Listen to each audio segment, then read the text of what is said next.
हजारों गम में रहे ले माई, तबो न कुछ वो कहे ले माई कि हमार बबुआ फरे फुलाए, ये तो मंत्र पढ़े ले माई।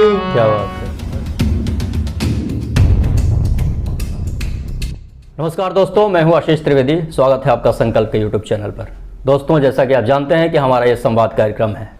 संवाद कार्यक्रम में हम अलग अलग विषयों पे अलग अलग लोगों से बातचीत करते हैं।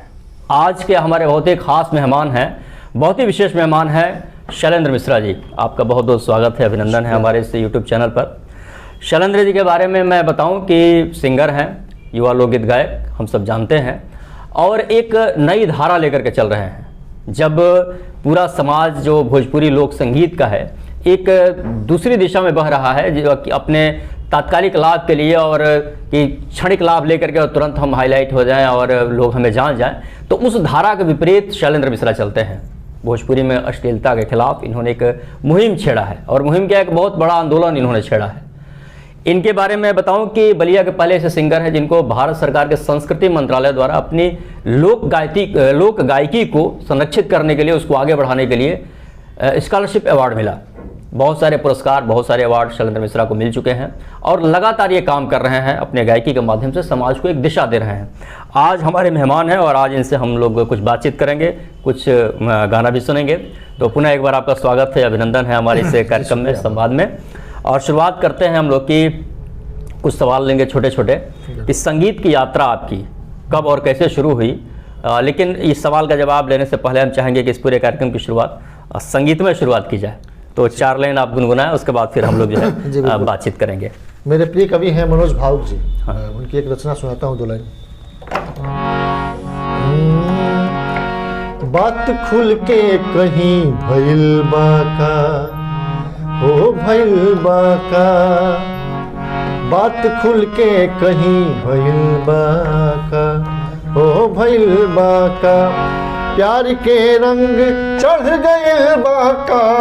क्या बात है। बात खुल के कहीं भइल बाका, ओ भइल बाका, रंग चेहरा के बा उड़ल काहे, रंग चेहरा के बा उड़ल काहे, चोर मन के धरा गइल बाका। क्या बात है, बहुत बढ़िया। धरा गइल बाका, प्यार के रंग चढ़ गए बाका, बात खुल के कहीं भइल बाका, ओ भइल बाका, कि आवय बहू रहे के मिलजुल के, आवय बही रहे के मिलजुल के, दूर रहला में अब धइल बाका। क्या बात है, बहुत खूब, ओ धइल बाका, प्यार के रंग चढ़ गइल बाका, बात खुल के कहीं भइल बाका, ओ भइल बाका। क्या बात है, ओ भइल बाका। बहुत खूब। तो शुरुआत वहीं से हम लोग करेंगे कि संगीत की यात्रा कब और कैसे शुरू हुई, और घर में कैसा माहौल रहा संगीत को लेकर। जनरली जैसा कि अक्सर कलाकारों के साथ होता है, कोई स्कूल के दिनों से ही अपना संगीत में यात्रा शुरू करता है। मेरे साथ भी कुछ ऐसा ही हुआ है। बाल सभा के दिनों में मैं गाया करता था और कुछ गुरुजनों का नज़र पड़ा, प्रोत्साहन मिलने लगा, धीरे धीरे गाना गाते गाते मंचों से आकाशवाणी पे, दूरदर्शन, ऐसे यात्रा बढ़ने लगी। जहाँ तक मैं जानता हूँ बचपन में ही आप दूरदर्शन में और रेडियो स्टेशन पे आप, जी जी, तो उसको आप कैसे याद करते हैं, याद कुछ है? वो मेरे लिए बड़ा अचीवमेंट था। हाँ। हमको कोई ले गया पहली बार आकाशवाणी में, तो स्टूडियो में देखा नहीं था कभी कभी, तो मेरे लिए वो ऐतिहासिक क्षण रहा है। हालांकि मैंने कभी उतना महत्व नहीं दिया आकाशवाणी। क्या उम्र रही होगी आपकी उस समय जब आप आकाशवाणी में पहली बार गाए थे? हमको लग रहा है कि 14-15 साल। 14-15 साल की अवस्था में। तो 14-15 साल की अवस्था में आकाशवाणी और दूरदर्शन से कार्यक्रम आपने प्रस्तुत किया। घर का क्या माहौल रहा संगीत को लेकर के? हाँ, घर में कभी किसी ने पसंद नहीं किया इसको। अच्छा। जैसे जब मैं चाहता था कि इसको प्रोफेशन बनाऊँ, मतलब डिवोशन था मेरा इसमें, लेकिन घर के लोगों का कुछ इस तरह से नहीं था, कोई चलचनिया बजनिया बनने की बात से गांव में अक्सर आज भी है, हालांकि आज तो बहुत बदलाव हुआ है। तो मेरे यहाँ कोई नहीं चाहता था कि मैं पढ़ लिख के डॉक्टर बन जाऊँ, इंजीनियर बन जाऊँ। लोग हालांकि मेरे बड़े पिताजी थे सुमन जी, सुरेंद्र नाथ मिश्र सुमन, कवि थे, आज नहीं है। तो उनका सानिध्य मिला, मैं मुख्यालय पे आया, उनके साथ कुछ दिन रहा, तो साहित्यकारों के संबंध और सहयोग मिला हमको, और फिर गाना बजाना शुरू हुआ हमारा। आप हिंदी भी गाते हैं, भोजपुरी लोकगीत भी गाते हैं, भोजपुरी गज़ल भी गाते हैं, तो सबसे सहज आप किस रूप में होते हैं? मैं अपनी मिट्टी की चीज़ें जब गाता हूँ, मुझे लगता है कि मुझे सबसे अच्छा उसी में महसूस लगता है। जी। तो एक मिट्टी की चीज़ हम लोग सुने, उसके बाद फिर बातचीत आगे और बढ़ाएंगे हम लोग, कोई भी अपने मन से एक चीज़ है। अच्छा ठीक है। कि आई गईले डाला मौरी, आई गईले सील मौरी हो। हम लोग यहाँ ब्याह शादी में जब दुर्हथी होता है उस समय महिलाएं गाती हैं कि आई गईले डाला दौरी, आई गईले सील मौरी हो। कि अरे माई आई गईले, अरे माई आई गईले, धिया के सोहाग चौक चढ़ी बैठहूँ। अरे माई आई गईले, धिया के सोहाग चौक चढ़ी बैठहूँ। क्या बात है। भोजपुरी एक ऐसी विधा है, लोक विधा की, जिसमें जन्म से लेकर के मृत्यु तक के संस्कार गीत इसमें जो है, त्योहार गीत, पर्व और व्रत के जो है, तो उसी को हम लोग लोक संगीत कहते हैं, लोकगीत कहते हैं। आज जो लोकगीत की कुछ भी भोजपुरी में गा दो तो वो लोकगीत हो जा रहा है, तो इसको आप किस रूप में देखते हैं? अब उसको मैं लोकगीत मानता ही नहीं मैं। हाँ, भोजपुरी गीत कह सकते हैं लोग, हालांकि गीत की श्रेणी में वो आएगा ही नहीं, वो गाली की श्रेणी में आता है सब मेरी नज़र में। हमारे यहाँ जो संगीत की जो 7 सुर हैं, सारे गामा पाधा और नी, तो वो हमारे लोक से बनाए गए हैं। जैसा मैं महसूस करता हूँ, मेरे गुरुजी ने बताया था मुझे कि संगीत का पहला सुर होता है सा, और हमारे यहाँ जन्म होता है तो पहला गाया जाता है सोहर। तो संगीत की शुरुआत हुई और हमारे यहाँ जन्म हुआ। अंतिम सुर होता है नी, और हमारे यहाँ अंतिम गीत होता है निर्गुण। मरने पे निर्गुण गाते हैं। तो हमारे जन्म से लेकर मरने तक के पूरे संस्कार जो हैं इस 7 सुरों में है जी। मेरे गुरु ने बताया इसको। बिल्कुल। लेकिन आज जो विकृतियां आ रही हैं, बिल्कुल वो भोजपुरी लोकगीतों में भोजपुरी है ही नहीं, मतलब भोजपुरी के नाम पे वो गंदगी फैलाई जा रही है एक तरह से, एक बड़े षड्यंत्र के तहत तो हमारी संस्कृति को मारने का प्रयास हो रहा है। संगीत आपके लिए क्या है? क्योंकि जैसे जब हम कलाकारों को सुनते हैं, बहुत सारे जब मंच पर गायक होते हैं या गायिकाएं होती हैं, तो उनके लिए है कि हम गाना गा रहे हैं तो हम कुछ भी गाएंगे और बस अपनी पहचान बने, कमाए, पैसा कमाए, वो चीज़ है। तो आपके लिए संगीत क्या है? संगीत मेरे लिए साध्य है, साधन नहीं है। संगीत को मैं जीता हूँ और इससे बहुत उम्मीद नहीं करता कि संगीत के माध्यम से मुझे मैं कुछ कमा लूँ या फिर इस तरह का। हाँ, लोग मुझे जाने, इसकी इच्छा जरूर है, सब लोग जाएंगे। मैं अपनी मिट्टी के लिए काम कर रहा हूँ, तो मेरी इच्छा है कि लोग मुझे जाने, इतनी ही इच्छा है मेरी बस। विदेशिया भी आप गाते हैं, विदेशिया नाटक में आपने बहुत दिनों तक संगीत दिया, और आज भी आप संगीत जब भी जरूरत पड़ती है तो विदेशिया के लिए आप तैयार रहते हैं।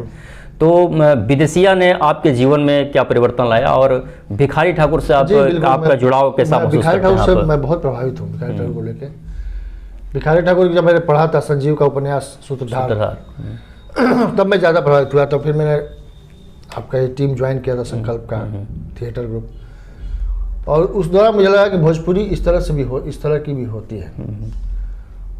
और विदेशिया की जो शैली है उसका तो कुछ कहना ही, मैं कहने लायक नहीं हूँ कि मैं उस पर इसके एक्सप्लेन कर सकूँ। जो भिखारी बाबा ने कर दिया वो शायद अब कोई कर पाए। तो आज के इस अवसर पे विदेशिया का कोई गीत हम लोग सुनना चाहेंगे? जी जरूर। उसमें प्यारी बटोही संवाद से 2 लाइन सुनाता हूँ। कि करी के गवनवा, अरे भवनवा में छोड़ी अपने परईला पुरबवा बनवा। क्या बात है। कि अखिया से दिन भर गिरे लोरा धर रे धर, बटिया जो हाथा दिन बीतेला बनमुआ। कि कई कैली चुकवा की छोड़ला मुलुकवा, आरे कहल न दिलवा के हलिया बनमुआ।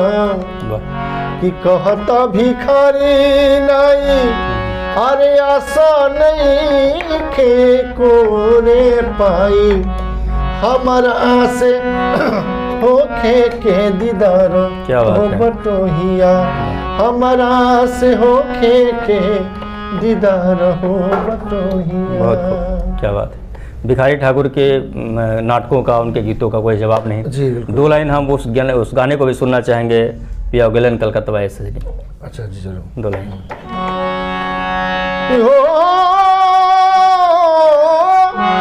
अरे रे सजनी रे सजनी रे सजनी वाह, पियावा गईले कलकत्तावा रे क्या बात सजनी है। पियावा गईले कलकत्तावा रे सजनी। अरे रे सजनी रे सजनी रे सजनी पियावा गईले कलकत्तावा रे क्या बात सजनी। है। गोड़ावा में जूता नहीं खे सिरवा पछातावा रे सजनी। अरे गोड़ावा में जूता नहीं खे सिरवा पछातावा रे सजनी। कैसे चली है रहतवा रे सजनी कैसे चली है रहतवा रे सजनी पियावा गईले कलकत्तावा रे क्या बात है, सजनी। बहुत खूब। भोजपुरी को लेकर के बहुत दिनों से बहुत सारे आंदोलन चल रहे हैं पूरे देश भर में कि भोजपुरी को 8वीं अनुसूची में शामिल किया जाए, भोजपुरी को अश्लीलता से मुक्त किया जाए।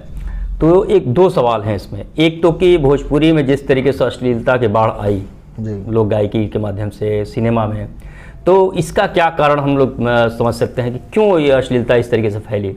और दूसरा कि भोजपुरी को अगर मान्यता नहीं मिल रही है तो उसका सबसे बड़ा कारण क्या हो सकता है। मेरी नज़र में देखो तो भोजपुरी का एक बड़ा दर्शक जो है, जो पहले हमारे लोकगीत सुना करता था, आकाशवाणी पे खलील साहब के गाने आते थे, विंध्यवासिनी देवी कार्यक्रम आते थे, तमाम उस समय उस दौर के जो गायक गायिका थे गाते थे, लोग भोजपुरी से जुड़ते थे, सुनते थे। बाद में जब कुछ हल्के फुल्के गाने आने लगे, पहले मजाक से शुरू हुआ, फिर वो उसका दौर बदलने लगा, तो फिर एक बड़ा दर्शक जो था, जो पढ़ा लिखा दर्शक था, अपने आप को हिंदी में शिफ्ट कर लिया, वो हिंदी सुनने लगा। तो भोजपुरी का एक बड़ा दर्शक वर्ग जो कट गया ना, तो फिर वही लेबर क्लास जो आया, अपना फ्रस्ट्रेशन मिटाने के लिए गीत सुनता था भोजपुरी का। अब जो गांव से बाहर जाके प्रदेश में बसा हुआ है, दिन भर थका मादा आया, घर पे काम कर रखे, तो रात में आपका भाव रामायण तो देखेगा नहीं, अपने घर परिवार को उसको याद आ रही है और उसमें उसको मनोरंजन मिल रहा है थोड़ा सा, तो अश्लीलता ऐसे बढ़ने लगी, हल्के फुल्के मनोरंजन की वजह से। हाँ, बढ़ने लगी है। और बाद में चूँकि हिंदी हम लोग जो पढ़े लिखे लोग हैं हिंदी देखने लगे। अब कितना पढ़े लिखे लोग तो हमको नहीं पता है, लेकिन अपने आप को जो पढ़े लिखा मानते हैं वो भोजपुरी देखते ही नहीं, वो कट गया वहाँ से वो। बिल्कुल। तो उसमें कुछ अच्छे कलाकार भी दबते चले गए, जो अच्छा गाने गाते भी रहे, शायद उनको कोई नहीं सुन पाया। और जब आज 8वीं सूची में मान्यता की बात हो रही है, तो इसके लिए आपको क्या लगता है कि अब तक मान्यता की बात जो संस्थाएं कर रही हैं, मुझे लगता है कि वो मान्यता के लिए कम अपनी मान्यता के लिए ज़्यादा कर रहे हैं, कि आप समझो कि मैं ही हूँ जो मान्यता दिलवा रहा हूं। मैं ही हूँ कि मान्यता दिलवा सकता हूँ, ऐसा कुछ है नहीं। ये लोग संस्था बना रहे हैं, भोजपुरी के नाम पे अपनी कमाई कर रहे हैं, अपना नाम प्रचार कर रहे हैं। मैक्सिमम लोगों को मैं जानता हूँ जिनका कोई खास अपना कलाकार है, उसको हाईलाइट करना है, किसी खास व्यक्ति को हाईलाइट करना है, और कोई कहानी भोजपुरी से इनका कोई लेना देना नहीं है। मैक्सिमम लोग जानता हूँ मैं, सबकी बात मैं नहीं कर रहा हूँ, लेकिन मैक्सिमम लोग ऐसे ही हैं, जो कि मतलब एक खास वजह से ये लोग आंदोलन चला रहे हैं इस तरीके से। ये बात है। आप शैलेंद्र मिश्रा उस गांव से बिलोंग करते हैं, उस जगह से आते हैं जिस जगह ने भोजपुरी और हिंदी के बड़े साहित्यकार जगदीश ओझा सुंदर को जन्म दिया। आप उस धरती से आते हैं। तो जगदीश ओझा सुंदर ने हिंदी में और भोजपुरी में लिखा, और भोजपुरी में जो उनके गीत हैं, जुलुम हिले राम, उनका एक जो गीत संग्रह है, उन गीतों को भी शैलेंद्र मिश्रा गाते हैं और खूब गाते हैं। तो चूँकि उस परंपरा को लेकर के आगे बढ़ रहे हैं, तो हम जरूर चाहेंगे कि सुंदर जी के भी कुछ गीत हम लोग सुनेंगे इस अवसर पर आपसे। उनका एक गीत मुझे बहुत पसंद है, मैं अक्सर युवाओं को सुनाता हूँ ये। क्यों ना करी है तू ना करबा, तू ना करी है तू ना करबा, तब के करी बतावना। जुग कब से बा हाक लगावत, जल्दी डेग बढ़ावाना। जुग कब से बा हाक लगावत, जल्दी डेग बढ़ावाना। तू ना करिहे तू ना करबा, तू ना करिहे तू ना करबा, तब के करी बतावना। क्या बात। जुग कब से बा हाक लगावत, जल्दी डेग बढ़ावना। हर जब वृक्ष पर फल सर जाई, कह गोद के का होई। आग लगी जब घर जर जाई, कुआं खोद के का होई। खुद पलटा खा रहल जमाना, खुद पलटा खा रहल जमाना, तनिकी हाथ लगावना।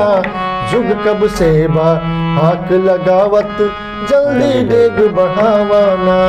जुग कब से बा हाथ लगावत, जल्दी डेग बढ़ावना। बहुत खूब। और एक और गीत तो उनका बहुत ही प्यारा लगता है हमें, और ख़ास करके जब जो दौर चल रहा था कोरोना की वजह से, जो पलायन का, जो प्रवासी मजदूर आ रहे थे, तो उस दौर में एक गीत बड़ा याद आ रहा था उनका, करजवा के कसक लेके कहने जाए। तो 2 लाइन जरूर हम लोग सुनना चाहेंगे उसको। करजवा के कसक ले केने केने जाई, जिंदगिया के कहाँ कहाँ लाज हम गवाई। करजवा के कसक ले केने केने जाई, जिंदगिया के कहाँ कहाँ लाज हम गवाई। करजवा के कसक ले। आगा बा पहाड़ खड़ा, पाछा बाटे खाई, अगल बगल भी हड़बान, डेग का बढ़ाई। आगा बा पहाड़ खड़ा, पाछा बाटे खाई, अगल बगल भी हड़बान, डेग का बढ़ाई। ऊपर बड़े राम बाकी, ऊपर बड़े राम बाकी, सुने ना दुहाई। ऊपर बड़े राम बाकी, सुने ना दुहाई। जिंदगिया के कहाँ कहाँ लाज हम गवाई। करजवा के कसक। क्या बात है, बहुत खूब। शैलेंद्र मिश्रा स्वतंत्र गायकी करते हैं, नाटक में संगीत देते हैं, और फिल्मों में भी संगीत आप देते हैं। बहुत सारी इधर शॉर्ट फिल्में आई हैं और बड़ी फिल्में भी आने वाली हैं, कुछ आ रही हैं। तो इन तीनों का जो अनुभव रहा आपका जी, नाटक में संगीत देना, फिल्म में संगीत देना और स्वतंत्र गायकी करना, तो इसको आप इन तीनों अनुभवों को अगर आप शेयर करना चाहें तो सबसे ज़्यादा अपीलिंग आपको कौन सा लगता है? सबसे अच्छा कहाँ लगता है कि ये मेरे लिए बड़ा सुकूनदायक जगह है ये? मुझे लगता है कि मैं जब नाटक कर रहा होता हूँ तो नाटक मुझे बहुत जगह मिलता है, स्पेस मिलता है। फिल्मों की अपनी एक बाध्यता है कि इतने सेकंड के भीतर ही आप अपने को गाना गा देना है, या फिर जो अपने कंपोजिशन है दिखा देना है आपको। नाटक में बहुत स्पेस मिलता है, बहुत सारे दृश्य होते हैं उसमें, अलग अलग मूड। जी हाँ, मूड उसमें, तो हमको नाटक बहुत ज़्यादा सूटेबल है। अभी बहुत सारी शॉर्ट फिल्में भी इधर आपकी आई जिसमें आपने संगीत दिया है, कुछ आने वाली भी है, उसके बारे में आप कुछ बताइए कि अभी भोजपुरी का जो एक इंडस्ट्री, जो अभी वर्तमान इंडस्ट्री है, उसमें से कुछ कलाकार जो हैं उसमें से निकल के आए हैं कि हम लोग भोजपुरी में कुछ बेहतर करना चाहते हैं। तो उन लोगों ने हमारा सहयोग भी मांगा, हमने सहयोग दिया भी। उसमें एक है दिनेश लाल यादव, भोजपुरी के सुपरस्टार कहे जाते हैं। उनकी एक फिल्म आई थी, शॉर्ट फिल्म उज्जवल पांडे ने आई थी, कुकुर करके। तो उज्जवल पांडे ने मुझे ऑफर किया कि भैया इसमें कुछ संगीत का प्रयोग किया जाए। 5 मिनट की फिल्म थी। मैंने कहा कि संगीत इसमें ज़्यादा कुछ नहीं करना, एक गाना मैं गाऊंगा इसमें, और वो गाना ही इसमें बैकग्राउंड में रहेगा। संगीत के नाम वो गाना कौन सा? मैं सुना देता हूँ। हजार गम में रहे ले माई, तबो न कुछ वो कहे ले माई। हजारों गम में रहे ले माई, तबो न कुछ वो कहे ले माई।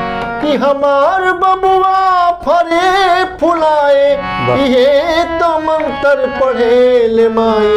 क्या बात है। हजारों गम में रहे ले माई, कबो न कुछ वो कहे ले माई। हमार कपड़ा कलम व कापी, सैत सैत के धरे ले माई। हमार कपड़ा कलमुआ कापी सैती सैती के धरेले माई कि बनल रहे घर बटे नयागन यही से सब कर सहेल माई। क्या बात है। हजारों गम में रहे माई तबो न कुछ हो कहले माई। उस 5 मिनट की फिल्म में 3.5 मिनट का मेरा गाना उज्जवल पांडे ने रखा और उस पे पूरा फिल्म को बहुत लोगों ने पसंद किया। बहुत इस फिल्म को लेकर के एक विवाद भी हुआ जी। और वो विवाद ये रहा कि शैलेंद्र मिश्रा शुरू से ही और अभी भी अश्लीलता के खिलाफ एक जंग छेड़े हुए हैं अपनी गायकी के माध्यम से जी। और ये आरोप लगा कि चूंकि दिनेश लाल निरहू जो उसमें फिल्म में एक हीरो के रूप में है और उन्होंने अपने गायकी में और अपनी फिल्मों में अश्लीलता को बढ़ावा दिया, तो शैलेंद्र मिश्रा और निरहुआ का जो ये कॉम्बिनेशन हुआ इसको लेकर के कुछ बातें आई, उसके बारे में आप क्या कहेंगे? इस बात को हाँ, इस बारे में बात हमारी हुई दिनेश लाल यादव से जो हम लोग हुई थी। तो दिनेश लाल यादव ने सार्वजनिक रूप से एक माफ़ी मांगा कि भोजपुरी में जो गंदगी फैली है वो हमारी वजह से है, मैं इसकी जिम्मेदारी लेता हूँ और साफ करने का प्रयास भी मैं ही करूँगा। तो अगर कोई व्यक्ति भोजपुरी का है और उसको लगता है कि हमारी भोजपुरी गंदी हो रही है, उसके पास एक ऑडियंस है। अब मेरे जैसा कलाकार मुझे अगर 100 लोग सुनते हैं तो उसको 10 लाख लोग सुनते हैं, तो वो बात कहेगा तो ज़्यादा प्रभावी होगा। तो हम लोगों ने सोचा कि इसी से बात कहलवानी है कि भोजपुरी ये है, ओरिजिनल भोजपुरी हमारी ये है, हम लोग जो करते हैं वो भोजपुरी नहीं है। अब तक जो किया हमने वो गंदगी था। तो एक बड़ा दर्शक वर्ग जो उसके साथ है, जब वो उसको वो देखेगा ना तो उसको लगेगा नहीं भोजपुरी हमारी असली है, तो उससे बदलाव होगा, उसका प्रभाव पड़ेगा। संस्था बना के नारा प्रचार करने से बदलाव नहीं होगा, बदलाव उसी से होगा।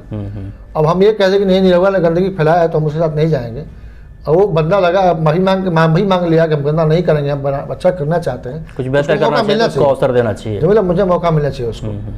तो हमने उसके लिए काम किया। बिल्कुल ठीक, अच्छी बात है। मौसम होली का है, त्यौहार होली का चल रहा है, तो होली के त्यौहार में अगर हम लोग कुछ होली का गीत ना सुने तो फिर त्यौहार के साथ जाती होगी, तो कुछ गीत हम लोग सुनाता हूँ। एक हाँ, एक राधा कृष्ण के पिक्चर मैंने गाया था उसको कि राधा गाल पोछिला पीताम्बर के हमारा बना के रुमाल।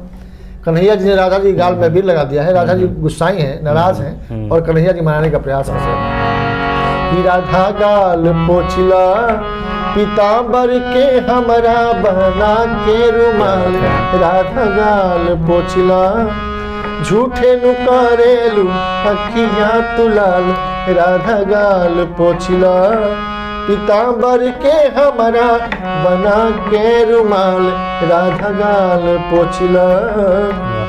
कि होली में अतना तसही के पारी, होली में अतना तसही के पारी, तहरा डेरावला से केहू ना डरी, अब ही बहरियर है, अब ही बहरियर हो जाई लाल, राधा गाल पोछिला पीताम्बर के हमारा बना के रुमाल, राधा गाल पोछिला झूठे नु करेलू अखियां तुलाल, राधा गाल पोछिला। क्या बात है, बहुत खूब। लेकिन एक चीज़ और भी हम लोग देख रहे हैं इस दौर में कि जो भोजपुरी गीतों की जो लोक परंपरा रही है, खास करके जो होली है, चैती है, चैता है, वो जो परंपराएं हैं धीरे धीरे जो खत्म हो रही है, विलुप्त हो रही हैं। तो अगर 2 लाइन उन परंपरागत कोई गीत मैं सुनाता हूँ, हाँ, जो आजकल के जो भोजपुरी गाने वाले हैं शायद ही उस तरह गीत गाते हैं। हाँ, बिल्कुल।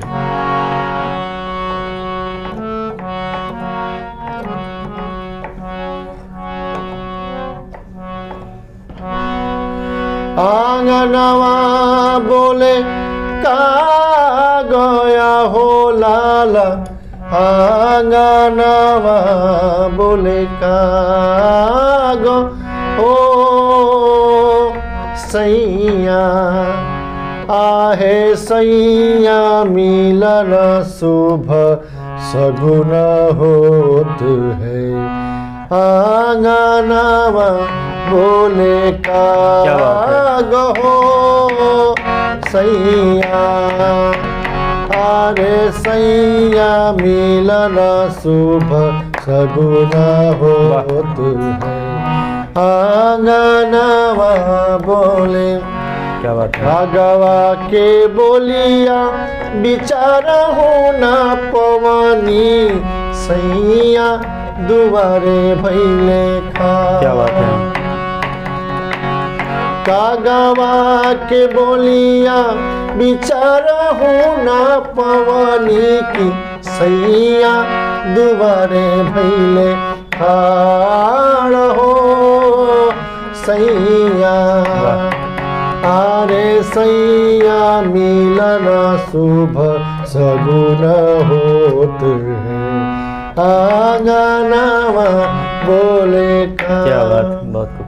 भोजपुरी जो लोकगीतों की परंपरा है उसमें हम लोग देखते हैं कि एक साथ सैकड़ों झाल और कई ढोलक जो बजते थे, और वो जो समूह बोध की जो कला और जो खूबसूरती थी वो अब धीरे धीरे जो एकदम खत्म हो रही है, वो चीज़ें अब विलुप्त हो रही हैं। शैलेंद्र मिश्रा सोशल मीडिया पे भी काफ़ी सक्रिय रहते हैं और उस सक्रियता को लेकर के बार बार सवाल भी उठते हैं कि शैलेंद्र मिश्रा जितने अच्छे गायक हैं उतने अच्छे पॉलिटिशियन भी हैं। तो वो जो एक राजनीतिक होना और राजनीतिक चेतना से लैस होना, बिल्कुल नहीं। एक कलाकार को मतलब कितना राजनीतिक होना चाहिए। हाँ, मुझे भी इनबॉक्स में लोग मैसेज करते हैं कि आप कलाकार हैं, आप गाना गाइए सुनाइए। मैं पूछता हूँ मैं क्यों गाना ही गाऊँ। मैं सुबह सो के उठता हूँ, ब्रश करता हूँ, ब्रश की कीमत क्या होगी राजनीति तय करती है। बिल्कुल। रात भोजन करता हूँ उसको उसकी कीमत राजनीति तय करती है। रात में सोने जाता हूँ उस बिस्तर की कीमत राजनीति तय करती है। तो सारा चीज़ राजनीति तय करेगी, तो हम कलाकारों की कीमत भी राजनीति तय करेगी क्या। मैं भी इंसान हूँ, मैं भी तो मेरे भीतर इंसान है, और मैं भी तो इंसान है, तो इंसान जागेगा और अपना हक मांगेगा।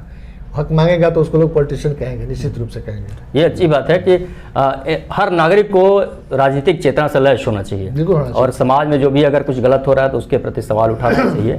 और गायक मतलब कोई वस्तु तो है नहीं कि गायकी एक अलग विधा है कि उसको बाकी समाज से कोई मतलब ही ना हो। बिल्कुल। तो उसका दायित्व तो और बढ़ जाता है, कलाकार का दायित्व कि हम अपने समाज को बेहतर बने। तो सबसे बड़ा हथियार तो हमारा हम ही है ना। बिल्कुल, प्रतिरोध का हथियार तो हम हैं। कला और संस्कृति ही तो है मुख्य रूप से। तो बहुत सारी बातें हुई शैलेंद्र मिश्रा से, इनके बारे में हो गया, लेकिन चलते चलते एक और गीत हम लोग जरूर सुनना चाहेंगे आपसे। कोई परंपरागत लोक विधा से आप अगर सुनाना चाहें या अपने पसंद की कोई गीत एक। जी सुनाता हूँ। मनोज भावुक जी की रचना सुनाता हूँ, मुझे बहुत पसंद है। कि सूरज खड़ा बा सामने आ रात हो गई, हमरा संगे अजीब करा मात हो गई, हमरा संगे अजीब करा मात हो गई। सूरज खड़ा बा सामने आ रात हो गई, हमरा संगे परिचय हमार पूछ रहल बा घरे के लोग, परिचय हमार पूछ रहल बा घरे के लोग। ऐसन हमार हाय रे औकात हो गई। सूरज खड़ा बा सामने आ रात हो गई, हमरा संगे अजीब करामात हो गई। क्या बात है। दोस्तों एक चीज़ और, एक सवाल चलते चलते अंतिम सवाल कि संगीत जो है एक तरह से मूल है पूरी दुनिया का, पूरे समाज को बेहतर बनाने में संगीत और कला का बड़ा महत्व है। और हम लोग देखते हैं कि जो राजनीतिक पार्टियां हैं उन पार्टियों की महफिल भी संगीत से ही सजती है, चाहे वो भाषण हो उनका और बड़े बड़े जो उनके आयोजन होते हैं, लेकिन किसी भी राजनीतिक पार्टी के एजेंडे में संगीत, कला, साहित्य और संस्कृति नहीं रहती है। इसको बिल्कुल एकदम अलग से छांट दिया गया है, वो कभी वो एजेंडे में रहता ही नहीं है। कभी नहीं रहता। तो इस चीज़ को लेकर के मतलब आप क्या सोचते हैं, किस रूप में इसको आगे लाना चाहिए? हम सबसे ज़्यादा दोषी कलाकारों को ही मानते हैं। हालांकि विभाग बनाया गया, संस्कृति विभाग बना हुआ है, उसके लिए विभाग भी बनाया गया, तमाम योजनाएं भी उसके लिए हैं, लेकिन सब कागजों में है। कलाकारों को क्या चाहिए कि बस उनको कुछ पैसों की जरूरत होती है और मंच पे आ गए, नेताजी आए, भाषण दिए, अपना गाना बजाना करके चले गए, इतने ही तक जीवन है उनका। कलाकारों का भविष्य क्या होगा? आप सबसे देखिए, कोरोना काल में सबसे ज़्यादा प्रभावित हुआ तो कलाकार हुआ। और उन कलाकारों के लिए सरकार के पास कोई योजनाएं नहीं है। वो 5 किलो राशन जो दे रहे हैं लोग, उनको लगता है कि ये सबसे बड़ी योजना उनके लिए है। ऐसा कुछ है ही नहीं।